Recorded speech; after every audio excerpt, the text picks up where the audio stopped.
Ellen. Well, hello, Trevor. Yet again. We're back at the table. Back here at the table. It's another episode of Yard to Table. Which is it? Did we plan that? The back at the table? As a podcast language? As a line, as an intro line? It does work. Yeah. I mean, I like those little world building things Niblets that we create. Yeah. Yardists. Yardists. I do like the yardists. The yardist is fun. Our listeners being yardists. I don't know if you know that you're a yardist. You are, though. Listener. Everyone out there, all 11 people of you, you are yardists, and we're very happy that you're here. And you are our people. Definitely you are our people. And I think that's one of the cool things that we always say is that we find more and more people that are our people each time we interview people. I know. And this is an interview episode, which is very exciting. I love a guest. I mean, I always love I love a guest. I love a guest too. And I love talking with you. I don't get enough of talking with you in my life. Where is this going? Because I'm nervous and I'm not sure that's the right response about that. No, don't be nervous. I'm not going to be nervous. No, that's not. I'm not going to be nervous because we have an amazing guest today. We do. So I don't have to be nervous. And today's episode really sort of expands the definition of a yard. And we did say that season 2 would have more kinds of yards in it. Because that is what is so fun in doing this podcast is the yards that we discover and the amazing people that are doing things in the yards. And as we know, our guest today, her yard is literally water, which you wouldn't normally consider a yard to be water. Right. It would be full of dirt and it would have grass on it or other plants. Water where things are growing. Pretty exciting. So should I introduce our guest? I'm ready. Okay. I'm 100% ready for this. I am very excited. I might be more than 100% ready. Yeah, it's pretty great. So as I said, our guest yard is literally water, the ocean, which is pretty exciting. River and then the ocean, right? Amazing. And it's also a farm, a seaweed farm, in fact, in Stonington, Connecticut. And she is a former market development executive and with her husband run one of the largest commercial seaweed farms in our state. So cool. Which is really amazing. So amazing. And they grow and harvest food grade sugar kelp, which is used by some of the most outstanding chefs in our region, not just our region, but across the state. And when not farming, I'll quote from her site, our guest engages in outreach education around the sustainability of seaweed farming and works to support the emerging blue economy in the Northeast, which is incredible. So important. She's been featured in Food and Wine, on Seasoned from the Connecticut Public Radio, and 60 Minutes. Oh, that show? Yeah, just a little 60 Minutes. I've once or twice. That. Yeah. Well, we are so excited to welcome our very special guest today, Suzie Flores from Stonington, Kelp. Suzie. Welcome, guys. Hello. That was great. You two are so cute. I'm so happy to be here. We are thrilled, ultra thrilled to have you here. You guys are like my oldest new friends. Oh, we feel the same. I love that. We feel the That's same. Awesome. And I think we always talk about at the beginning of the podcast how we met. And we met in your yard, which is water. But before that, we actually met in another place that we've talked about often, which is the Westport Farmers Market. Well, that is how we heard about you. You and I met very briefly. I remember. We sort of had a drive-by introduction from Lori, the director of the Farmers Market, one of our favorites. And a former guest on our show from season 1. Mm-hmm. And as we've talked about with you, Suzie, Lori is a connector of people, right? I mean, a human conduit. She is... It's very well said. Yes, she's incredible. And that farmers market in particular is a wonderful opportunity that for me was a really educational opportunity to explain to people about my weird yard farm on the water. We were so fortunate because we got to go out and see your farm last week, which was an incredible day. We've been trying to make it happen for a little bit, right? For a while. We're a little dependent on weather and tides and waves and all that good stuff, but we made it happen. And I'm busting with questions. We recorded some on the boat, which is really exciting. We were so happy to have you today so we can dig into even more. That's wonderful. I'll keep my language less salty than it was on the boat. Oh, salty language. We have it all. We have it all. for those of us who were not on the tour with us, which is Sadly. literally everybody. But you can be, and more later. You can be, and you should be. Anybody that can do a tour with Suzie in Stonington, this is the thing to do. It was so much fun. Information in the show notes. Such a great time. But for those of our wonderful listeners that did not hear, how did you go from being in the advertising and publishing world and immediately move to the water? That's a big leap. Yeah, it's a big, when that's you're a big splash. learning how to ski and you're at the top of the mountain and then you fall. Yeah. And then you wind up at the bottom. That's me, by the way. It was, So I know that about well. that gracefully. I wanted to eat seaweed. That was really, really how it all began. We this. were making a lot of life transitions. My husband and I were moving from New York City tri-state area to the Connecticut, Rhode Island, New York tri-state area. Found an old marina, started rehabbing it. And in the process of that, we were thinking, what other ways can we keep being on the water? Because that is where we are super happy. And my desire to eat seaweed led me kind of down a rabbit hole to look into cultivating it in the ocean. I had read a little bit about it when I was in college. So I kind of went back and looked at my notes. Love that. Yeah. And then we found a nonprofit based out of New Haven called Green Wave, who was establishing themselves to do exactly what we were looking to do. So, we were aspiring ocean farmers. They were looking for people who they could help set up ocean farms, and a lovely relationship was born out of that. And that was this is our 8th harvest. So that was 9 years ago Congratulations. that this all started. Yeah. It's almost a decade. That's a long time. Yeah. That's a really long time. That's a thing. It's a That's thing. a real That's thing. exciting. Yeah. And were you boat people? Were you? No, you weren't- no, not even a were little you- bit. I were got you my boating pirates? license. I mean, what? How'd you get there? I was one of those. Were you pirates? Did you just say, were you pirates? The affinity for rum. You can don't see it know. in my eyes. There it is. You know That's him what I already, like. Suzie. We are old friends, old new friends. I was one of those kids. My dad was the same way. Grew up within a mile's distance of water, Hudson River, and really had spent little to no time actually on the water. So when we moved up here, and it was, my husband was like, let's get a small little boat that we can putz around in. The idea was just so foreign and wild to me. But when he did that, I went and got my boating license because I'm also very cautious. And I wanted to do it by the book. And, in buying the marina, we were just kind of thrown into it. He had a much stronger comfort level on the water. He grew up fishing. He his family had, a center console boat that they would fish off of. So he knew a little bit more about what was going on, and he is still a better captain than I am, but I have come a long way. Having ridden with you, knowing you are a good captain, so I can only imagine how Jay, your husband, He does it blindfolded. Yeah. I'm just kidding. That's awesome. Well, and I will tell our listeners, Suzie's very much not representing herself well because she was driving Whipping the that boat boat, around. harvesting kelp, talking to us, watching everything, and also identifying the ecosystem around us. Taking temperature measurements. So, I mean, it was a yeah. very impressive performance. So Jay's going to blow our minds. Yeah. So, yeah. It's definitely not a career path though that was presented in the list of options, in high school of what you want to be when you grow up. And I do love though that my now 3rd grader will say when asked what she wants to be when she grows up, she'll say a kelp farmer. That's awesome. Yeah, it's really cute. That's so much fun. I don't know if it's true, but it's really cute to hear. true for love now. that. Keep True it. for now, It's true yeah. for now. Well, so you're in New York. You're still working Yes. in publishing. Yes. You moved to Connecticut. Yep. And so this idea, you got your boating license, you're loving seaweed, you're loving kelp. You start saying, I want to grow it. So you obviously made this partnership with Green Wave. So how long did that take before you were like, that's it, I'm out of the city, I'm a full-time kelp farmer? I should caution anybody listening here.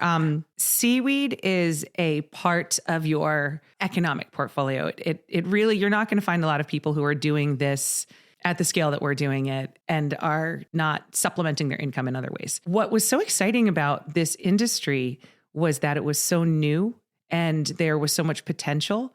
it was, I mean, it's an emerging industry in this region. It's an emerging industry in this country, in spite of the fact that it is a billion-dollar industry worldwide. It was a desire to have a more well-rounded experience in my life. I had, you know how it is. I had kids and I started rethinking kind of all of the choices I've ever made in my life. As you do. Yeah, as one does. As you do. I really wanted to make sure that I was living the kind of life that I would have wanted my kids to live. So when we recognized that there was an opportunity to possibly monetize and support and uplift and maybe even shape a new industry that had a lot of environmental positives rather than, participating in some sort of industry that just is drawing on resources and not doing, good things for the planet. We jumped on it. We figured it was worth trying to make it work because even if we failed, even if we couldn't find markets for our crops, we absorbed a bunch of carbon and nitrogen out of the water. During COVID, when that did literally happen, we couldn't find any markets because everything closed. It was comforting to know, like, at the very least, we did some good. It wasn't a complete wash. So that was a really great driving part. And like, you've been on the boat. It's fun. It's so relaxing. Fun. It's not the, I'm seeing eagles and seals on my commute out to the farm. And talk a little bit about that more, because you're going out when no one else is out there. Yes. Because what is the kelp season like? It's designed in the state of Connecticut, and really most domestic seaweed seasons are designed so that they are off season, if you will. So recreational boaters aren't out when we're out. You're not competing with wave runners and day trippers. Correct. Yeah, we're not taking up anybody's special space. But what we are doing is growing a very sustainable crop that is actually improving the environment for everybody who lives in that kind of coastal region. So it's really a win-win. Sugar kelp specifically, it's the only species of seaweed you legally can grow for commercial sale in the state of Connecticut. And it was selected because it grows so fast and it grows over winter. So you can outplant in November, that's what we call it when we kind of put the seaweed farm back in the water. We're putting our beds to rest and you are growing your beds. Absolutely. Wow. And the whole farming process, the seaweed grows, I always say, in spite of me. There's no fresh water. There's no fertilizer. I love it. It does its own thing. We're essentially just watching it grow. And that's one of the other wonderful parts about it is if the weather turns and it's really awful out, the seaweed will be fine because I don't have to rush out there to water it or, provide any sort of nutrition to it. I love that idea of Suzie running out with like a can. Like, I forgot to water the kelp. And then she goes, and that's a great. I'm just thinking of the release of that when I think of like always not obsessing. Forgetting to water. That would be amazing. I'm always obsessing about the water level in the beds. You know, yes. I mean, this is like a totally different, obviously, entity, right? So that's pretty cool. It's like the gateway. It's the gateway drug. We know a lot about those in these other arenas. But yes, it is. And for us, with the site that we have, it's like the easiest thing for us to grow. Like I said, it grows in spite of us. We just essentially make sure it all is staying in the area where it's supposed to stay. I think that's a little self-depreciating because I've seen your setup. Yeah. So what does a kelp farm look like? Tell a little bit about that setup. They can look different. Yeah. There's different arrays, different ways that you can set your farm up. And it all kind of depends on where your seaweed is going to go, how you like to harvest, maybe what state you're located in.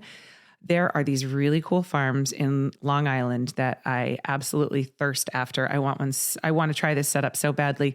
They're helical anchors. So that's like a screw anchor that you're screwing into the ground. Mm-hmm. And then imagine it has a eye kind of a hook at the top of the helical anchor. So it's about 2 feet maybe. Mm-hmm. And then there's a horizontal line with seaweed seeds suspended off of that helical anchor that's underwater, but it's only about like 4 feet of water. So you can actually put waders on and walk out to your seaweed farm, check the line, harvest the line, make sure everything looks beautiful. I want one of those so bad. I can see that because Suzie's farm there are these amazing long lines that are in that you're hauling up on the boat and sometimes using the winch, right? Depending on the weight of everything. It's a winch. A winch. I was the winch. It's a pirate theme. We're back to pirates. I love a good pirate theme. Wenching the winch. Yeah, the way that our farm is set up is it's a traditional rope, kind of a rope system, rope method farming. It is an anchor that's set about 30 feet in 30 feet depth of water. there is a mooring ball attached to that anchor. So that's your kind of vertical, and then your marker. So you know where it and is, then about 5 feet below that mooring ball, when the mooring ball's sitting at the surface, we tie a little loop-de-loop, and then you attach a horizontal line that gets unfurled between sets of those mooring balls.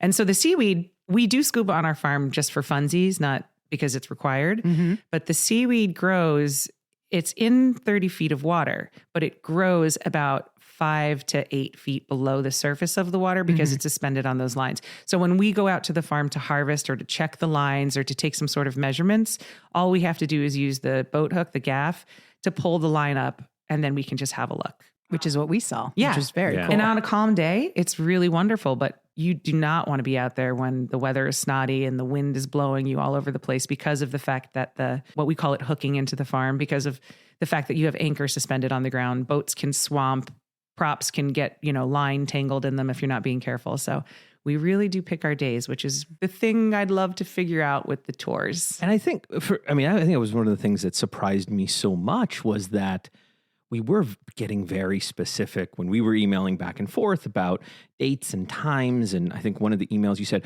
well, tomorrow morning at 8 a.m. we can go out. And I was thinking, I need a little more, just give me just a whiff more space. Susie's like, I'm giving you what I can give you. But until you're there, you don't really understand that it is stationary. Yes. The farm does not move. Correct. It is not like going out and crabbing or lobster pot where you can kind of hook it and flip it and bring it in.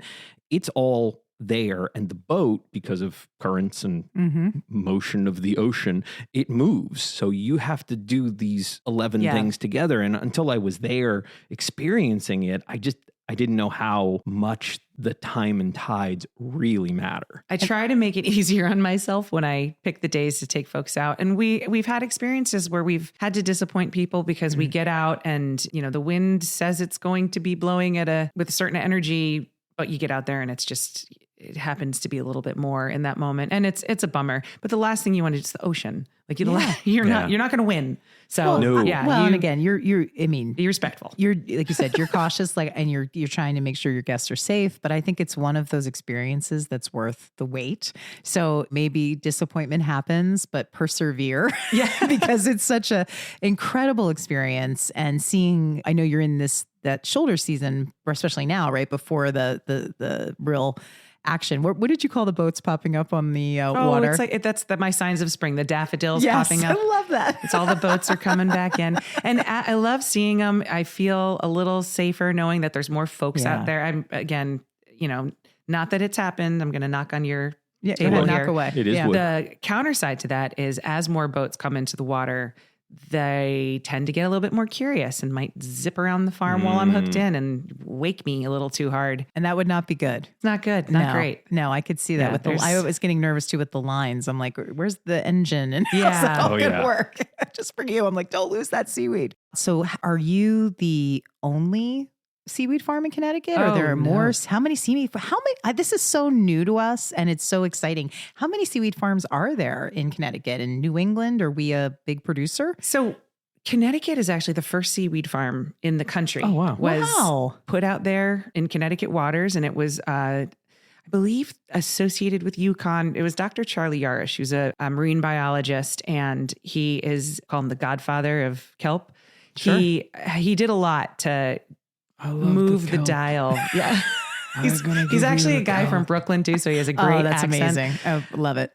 We do like accents on this show. We love characters in general. He is one. My fave. So that was the first farm. So this is actually where the industry was born. The first commercial farm came out of Maine.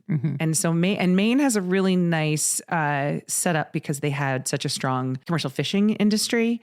They have a history of like that working waterfront, and it's not just tolerated, but celebrated, much more so than I think in other states in Southern New England. So in Maine, you'll have the most farmers on the East Coast. In Massachusetts, Rhode Island, and Connecticut, we have a handful of us. And what's really nice about this community is that everybody works together. We all know each other. We drink together. We play foosball together whenever we go to our seaweed conferences, which actually do exist. Love. And then there's a whole contingency of farmers that are out in Alaska. And believe it or not, they have all become fast friends. We actually just hosted some friends of ours from Kodiak who farm. They left. They stayed for a week. We did a whole bunch of different farm tours with East Coast farmers. That's awesome. It was great. It was so much fun. But they came to my daughter's chorus concert. Aww. Like we're a big happy seaweed family. But it is. I mean, But it is. community where you find, this is another theme that we talk about a lot. It's just when you find those people that are like-minded, that are passionate about the thing that you're passionate about. Kelp relates to sustainability and doing great things for our planet and eating good things. I mean, it's just that energy is so great and you form incredible bonds with people. I love that. And I'm sure it's just like in the publishing industry where everybody loves each other. Everyone and gets they're along. so supportive. So shares supportive. all the information. There's no difficulty there We at know all. nothing about entertainment. And it's just the same. It's just the same, I'm sure. Anyway, I didn't mean to interrupt, but anyway. And you were telling us on the boat, which, I mean, of course, this makes sense, but the roots of seaweed farming is really very deep with our indigenous people here in Connecticut. Is that correct? You were talking a little bit about that. Tell us more. That was fascinating to me. There is actually a seed producer in Long Island on the Shinnecock territory, and they have a hatchery where we will little baby kelp seed strings from. And they have this really cool program called the Kind Words Program, where in order to preserve their language, they bring the children in from the territory and they will sing songs in their language that are kind words to the baby kelp while they're growing. Oh my gosh. Stop. Isn't that amazing? That's amazing. Like, come on. using all That's of these unreal. different people. So that's why that just hit me on every level. It's great. Stop the podcast. So you must- That's it. What else can we say that's better than that? They also amazing have thing. a system set up where they wade into the waters, and it is a group of ladies that Naturally. are, Love it. and they are both advocates, farmers themselves. They are just doing so much. They're doing all of the things. There's a really deep history of using seaweed in all different sorts of ways all across our country and into Canada. There's a rich history, obviously, in Asia. I think that's where most people assume right away. When I told folks that I was going to be growing seaweed and selling it to restaurants, immediately everyone thought, oh, you're going to sell it to, sushi places. Sushi. Yeah. I have exactly one sushi restaurant on my list. I want to talk about that because Yeah. that's fascinating too. Yes. Yeah, it's very interesting. And that brings you to the whole other side of, the business and the industry developing. But there are all sorts of different uses. There's much more culinary evidence in the Pacific Northwest for eating seaweed, as seaweed has something in the diet with a lot of different indigenous cultures. In New England, there was use of seaweed in clam bakes and things like that. It was really used as like a flavoring element. Because it still retains, I'm imagining all the wonderful ocean salt and those minerals that were probably harder to get from indigenous peoples than just running out to the Trader thing that Joe's makes for seaweed salt. so incredible for your diet is because it contains all of those macronutrients from the ocean that people get really excited about for fish. So if you eat the seaweed, you could just cut the middleman out. I love that. And I grow sugar kelp. I mentioned it's the only one that you can grow in the state of Connecticut commercially. But that's not because it's the best one, or it's just because it worked out in terms of it's an over the winter crop. They know how to, it's regulated like seafood. So the tissue samples are tested to make sure that the seaweed, while absorbing carbon and nitrogen, isn't absorbing anything that would be bad for you. So that happens every year to our harvest. That's a unique law to the state of Connecticut right now. Or I shouldn't say law. That's a unique part of our permitting process. It's not the only edible seaweed. So there's a ton that you can forage for as well, as long as you are acutely aware of the quality of water in which the seaweed has kind of grown in. It's so relational to obviously land farming. We talk a lot about soil and soil health, and we had a long journey here on our property. We were talking about that a little bit before we started recording, about making sure that all of the toxic chemicals were out of our garden and our lawns. We like a wild lawn. We forage violets. So we can make, my daughter and I love to make the violet syrup, but you can't do that if you're putting pesticides on your lawn because you can't eat those violets. Yeah. I guess you could, but should you? Probably not. But yeah, so there's so many correlations about how we treat our planet, both our water and our land, that makes such a huge impact in our lives. As you said, for Connecticut, you have very unique things that are part of the permitting process. There are different regulations and things like that. And you'd mentioned about the blue economy and how much that is sort of up and down the East Coast. How's your farm helping to contribute to that overall economy? Because everybody here along Connecticut, New York, and Rhode Island, it's such a big part of our ethos of being on the water or near the water and having that as part of who we are as New Englanders. And people might not know what blue economy means too. Maybe you can give us a little background on that. Well, I mean, that is not my term, but it is essentially an economy that is being built out of sustainability, specifically when you're thinking about things that are coming from the ocean and just sustainable practices in general. And so it's not just food. It's not, it could be packaging that is made with seaweed or, creating that industry for the invasive green crabs or, all sorts, like just focusing on fish species that are closer to shore and in season rather than sending fishermen out to treacherous places in the ocean, super far away from their families, in order to catch, something that we're all a little bit more used to, like a tuna or something like that. So it encompasses really all of that. What's really interesting about the farm location, I think I pointed it out when we were on the boat, is that you saw how much current is coming and going, right? Mm-hmm. I'm regulated by the state of Connecticut. My one direction of the tide comes from Rhode Island and the other direction of the tide comes from New York. I am right at that kind of crux of right where the riparian, or I don't even know, the water borders would be between New York, Connecticut, and Rhode Island, but it's all the same water. Yeah. Because it's water, it's fluid. So there's that kind of the fact that the way that my farm is essentially nourished collectively by the habits that people on Fisher's Island are having, how they treat their lawns and that runoff that goes into the water, it will impact my farm. And what happens in Watch Hill, Rhode Island on all of those lawns would impact what happens on my farm. It's a perfect analogy for how I think the industry has started to kind of work and maybe not think so much about borders, but think of us all collectively as a region.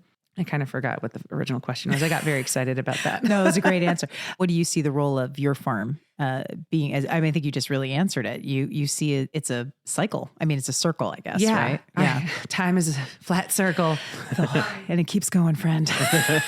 I think that what the farm has taught me is to be a broader advocate. We don't have the luxury in this industry right now for anybody out there who's farming to be competitive with each other yet. Right. We absolutely got another water analogy. We have to all rise with the tide. There it is. Love it. We do love a pun on this podcast. Yeah, that is very true. There's so many. Yeah. So it's taught me that collaboration and cooperation is really the only way forward for this industry to grow. There is a really strong sense of togetherness. And I think that that's how we'll be able to continue to own the integrity of this style of farming. So we're regulated really heavily. Other countries don't have the same sort of regulations to my knowledge. And so we have an opportunity to be role models, essentially, in being stewards of the ocean, farming responsibly. More small farms that are independently owned, spread out across, is going to have little to no impact on the ecosystem other than positive impact, right? We don't want to have that 100-acre massive farm that's shading out an entire section of the ocean. So there's ways that we can kind of continue to grow this industry domestically together in a way that uplifts everybody at the same time. And that is what I'm kind of learning from my farm, that I can't do it alone. Yeah. I'm not going to be the only one. I'm not trying to do a hostile takeover of the ocean. I really, really love seeing this community grow. And I want to actively do more of that. I just need to figure out a way to do that and also pay for my kids to go to soccer. Yeah. And are there a larger group that is I'd say lobbying organization, or is that something that can be created as it goes? Yeah, Who's helping? Who's helping talk about it? Like you guys are That's helping. true. There's a lot of, I'm also meeting just some of the coolest people organically just from being at the farmer's market and having people say, well, I'm interested in that. Why don't we see what we can do to try to support this industry? There's not anything that's formalized, but we're trying. We do work a lot with that nonprofit Green Wave. Yeah. They're wonderful people. They are focused on primarily establishing farmers, and they've been doing a lot of market development. But there isn't an industry association here. There are some government-funded organizations. But again, the priorities aren't exactly where I would like to see them focused. But I think that it's something that can be done. I just don't know exactly how to do it. I feel like we're having a moment where it's going to happen. I really do. Give Ellen like 20 minutes. Well, Suzie and I Maybe we're 30. she's talking Maybe to Lori. 30. We're having lots of we're going to have lots of conversations. But I think one of the things you just said, which resonates, and again, we talk about this a lot because it's so important. Local farms of any kind can't work unless people support them. We need to be, number one is to go to our local farms, our kelp farms, our local growers. That's so critically important because of all the amazing things that you're doing when you're thinking about it so holistically, about impact on the planet, impact on others. That's huge. But for our listeners who are like, kelp, I only think of it in terms of Asian dishes that I enjoy.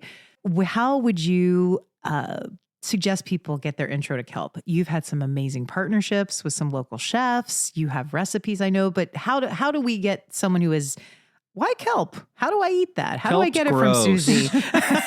That's you're like, seaweed. No, How do we it's get not. people eating the kelp? Yeah.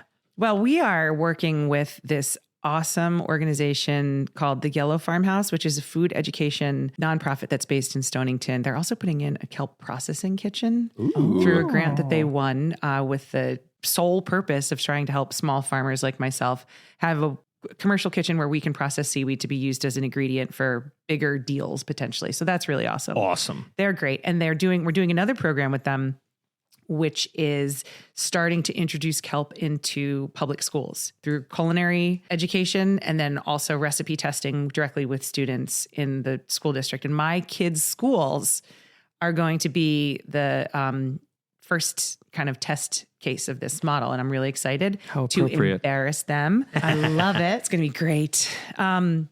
So that is one way we're kind of like hoping to start the education of this native, sustainable, and very endemic, locally grown food to the kids, starting with the youths. We also offer, and again, it's very seasonal. It's when the kelp harvest comes in, which is April and May primarily. You'll get a little in March if we had a good, growing winter, and you can get it a little bit into June if the waters stay cold. But in April and May, we will work with very talented chefs to offer cooking experiences. But that can be tough because it's, only 12 people at a max at a time. Mm-hmm. They tend to sell out. They're, on only a couple weekends a year or so. And then we have many, many amazing, brave restaurant partners in the state of Connecticut whose chefs loved the story of the seaweed, who really like the idea of trying a new ingredient. And so you can find it at those restaurants. What I always ask people to do when they say like, oh, we want to become more involved. We want to support your farm. How do we do it? Please go to your fish market or wherever you would buy seafood and say, do you carry local kelp? And if they say no, be like, well, why not? Because Connecticut has one of the largest commercial seaweed farms outside of Maine. So we should be carrying it. Everybody should be carrying it. I love that. Okay. I'm taking, that's an action note. Why do you not have local kelp? And listeners, just because you don't have the benefit of being in the studio with us, when Suzie said, why don't you have kelp? There was so much wonderful rage in her eyes. It was I immediately responded. Awesome. And Ellen then had like a laser beam connection to that. Why aren't you supporting local fisheries, growers, and farms? That was just a very special moment. I had to comment on that. That was a Jersey vein. We do. We have the Jersey connection. That's a whole other thing. You can take the girl out of Jersey. But why would you?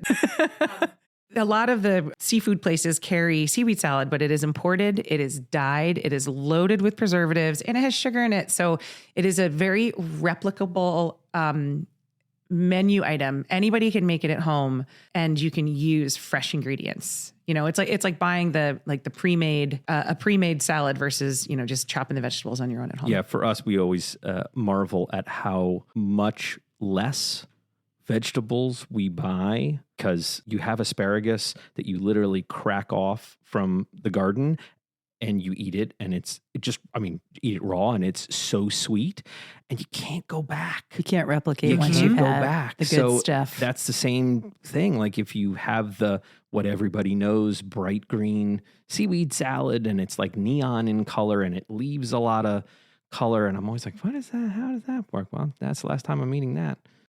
So who are your big supporters in the chef world? Where can we come and try some of your dishes in our local restaurants? I didn't do any of this work, but we have had 7 James Beard nominated chefs as I saw customers. this. This is And like so that exciting. blows my mind. And this is not Wow. just, this is in Philadelphia, Washington, D.C., in Connecticut. And it's just the coolest thing ever. So Oko and Cottage, located in Westport and in Rye. Mhm. Brian has been one of my longest running customers. Chef Brian Lewis. Chef Brian Yeah. Lewis. Yep. He's been one of my longest customers, and his executive chefs at both restaurants are just so incredible. That was one of my first stops today, was going over and meeting Chef Nick. Anytime you go to Oko, try the seaweed salad. There you go. You can see and taste the difference. I am in Stonington, so in my area, we just have a lot of chef love, and there's a lot of talent by us, just like there is in this area. So Chef David Standridge and Chef Renee Tupance, Chef Adam Young. So these are restaurants, respectively, would be Shipwright's Daughter, Oyster Club / Port of Call, Sift and Mix. Gosh, I'm sure I'm forgetting like 1,000 up there. We'll put a bunch of notes. Yeah, I can give you We'll a put list. some in the We'll put show them all notes so in. people can try. It's wonderful, and they do all sorts of different things with the seaweed that I never would have even, I Did you never just would have a have thought cookie of it. recipe up? Yeah. Oh, and like they have blown it away times 1,000. Like Wow. David will candy the kelp, and then he like crumbles it and uses it in like flan style desserts. And Talk about a conduit for kids. oh yeah. Like hiding your good stuff in like a cookie. It is sugar kelp. Yeah. Well, there's a chef we work with out of Whitegate Farms in East Lyme who makes, okay, ready for it? She Yeah. makes a sugar kelp macaroni and cheese Ooh. that is to die for. Okay, where was this again? Yeah, Whitegate Farm, and they have like a farm stand where they do prepared foods. Oh, wow. She has the recipe up. It's also up on our website. So if somebody wanted to buy the kelp and try it themselves, As you should. Yes, but nothing beats having somebody else cook for you.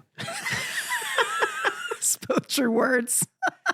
I will say, I told you this before. I love to cook. It's very hard right now because we're going through a renovation to not have access to my kitchen, Working on our table. working on our table, our new table. But as a busy parent who works, it's lovely to have that choice taken away from you sometimes.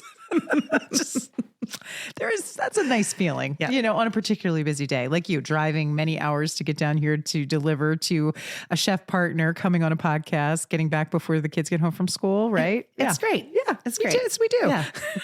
And I think that's so much, the whole idea here is let's excite people through their stomachs, through what it's designed to be, is to eat. And what, outside of sharing your amazing crop with some, I guess, just okay James Beard award-winning chefs, if you can't find anybody better, that's fine.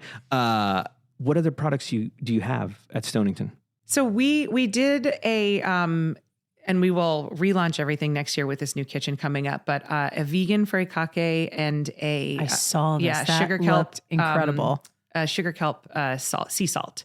And what's cool about the kelp sea salt is the sugar kelp naturally has iodine in it. So you can get the minerals from the sea salt, which is, you know, one of the reasons why people enjoy adding sea salt to their dishes, in addition to the tastiness of it.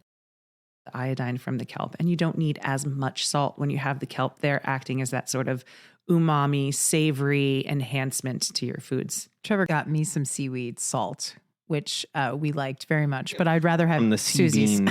Yeah, that was more from the sea bean side. Yeah, of it wasn't the a world. local salt. It was not local in I any way, want shape, the or form. local So I'm salt. going to throw that away and get the good stuff. Have you guys tried it in your gardens yet? Well, that's the other thing I wanted to ask you about. Tell us about seaweed in gardens. Well, you mentioned before making sure that there was enough water in the soil. And that is one of the very cool things that seaweed does, because obviously its cellular structure, Right. It can hang on to water a little bit longer. So having seaweed incorporated into your soil, in theory, will reduce time between waterings for you. Wait, did I say Incredible. that right? You know what I mean? Yeah, no. totally. It improves the just the soil composition, the soil structure. It has obviously the nutrients that are getting pulled from the ocean, and the same nutrients that are good for our bodies will nourish the soil as well. And it has a growth hormone naturally in it. So it's supposed to be very great for like root development and fruiting development too. So there's a lot of positives to having seaweed in the soil and using something that is a like locally cultivated. It's grown in clean waters. You don't have to worry about, putting heavy metals or something like that into your soil. It can potentially, this is what I'm hoping, that having the seaweed kind of soil meal that we use. And what's cool about this also is when we dry the seaweed at the end of the season, whatever I can't sell for food, it's a great avenue for farmers like myself to take all of that, what would be waste crop, and use it in another kind of way that can still help support the farms. You still have to pull it all out of the water. So now that kind of soil amendment stuff will pay for the farm hands that I had to hire to do that work anyway. So it's nice. But it could be an alternative to using chemical inputs in your soil, which would be great. It was huge. I mean, and we're always looking for what is the organic compost that's going to help your gardens grow. Now, and I know we talked a little bit about, and this kind of goes into the next question about what do you see for the future of Stonington Kelp? Yeah.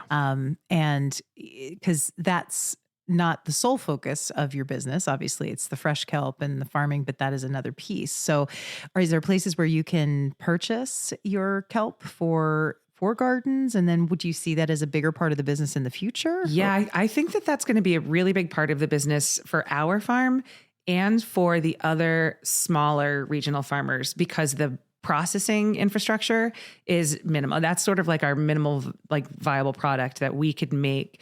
We're using waste crop, and it's easy, it's replicable. And I'm actually working on a grant to kind of learn more about this. And once we have this information that essentially the recipe that I followed in order to make this soil amendment is going to be available to every other farmer, anybody else who cares to look at it. But part of sharing the knowledge. Yeah, Supporting absolutely. each other. Yeah. Absolutely. I want a test patch. Yeah. I want to try some. 100%. Yeah, we're going to try some. I actually thought that I put one in my car for you today, and I didn't. We're coming up. That'll be a part two for the podcast when you come back. If I didn't have to actually think about how to get from point A to point B, but I imagined what my dream point B would look like, I would love to see the magic wand. I would love to have a fully electric harvest barge that we can take larger groups out on for the tour. So something that would be a little bit more comfortable, but allow us to still do the work that we need to do, and do so quietly with the electric motors.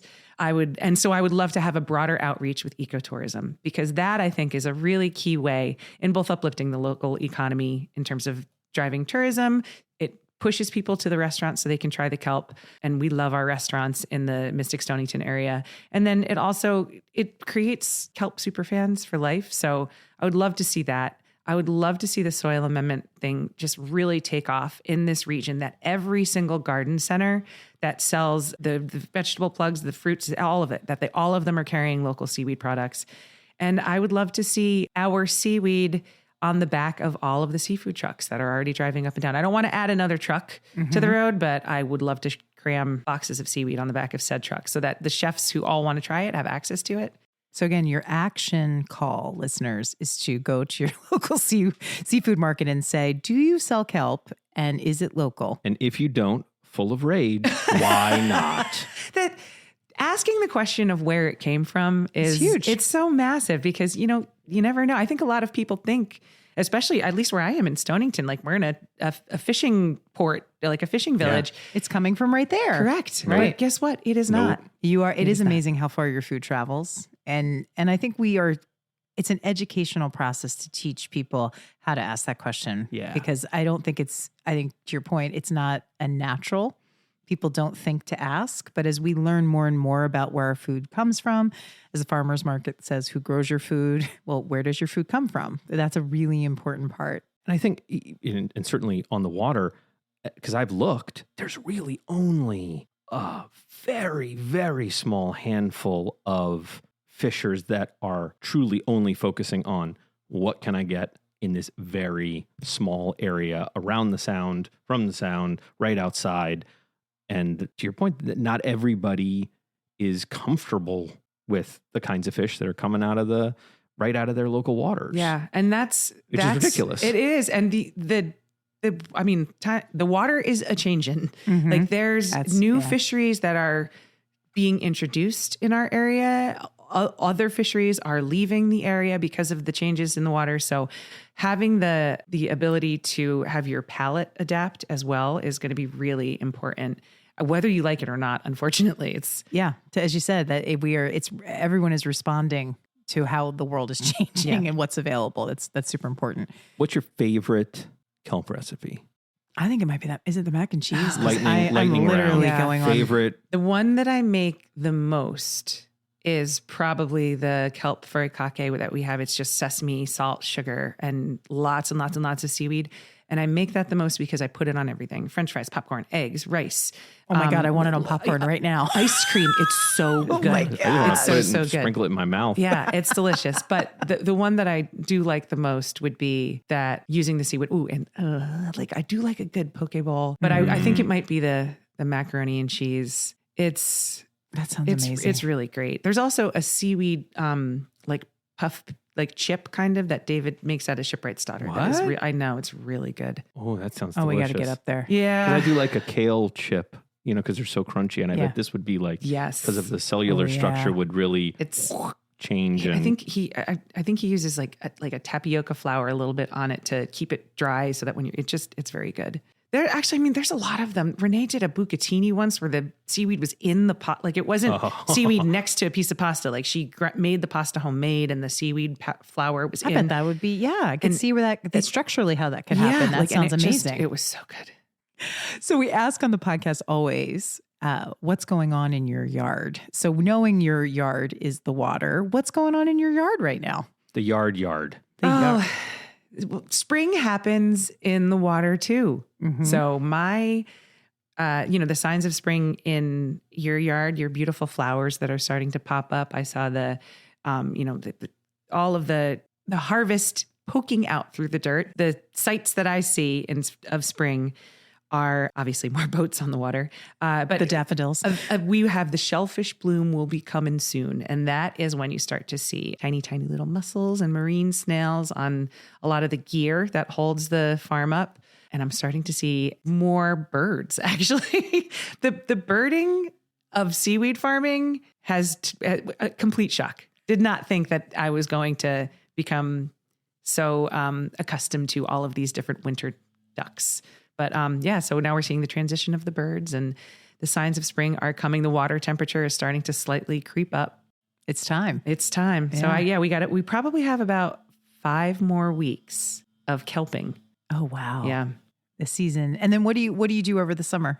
After after the actual seaweed is taken out of the ocean, we do the work to remove the gear from the farm, kind of do like an inventory, a winding down. And then over the summer, I turn right around and start grant writing to see what I can do for next season. And the advocacy begins. Yeah, exactly.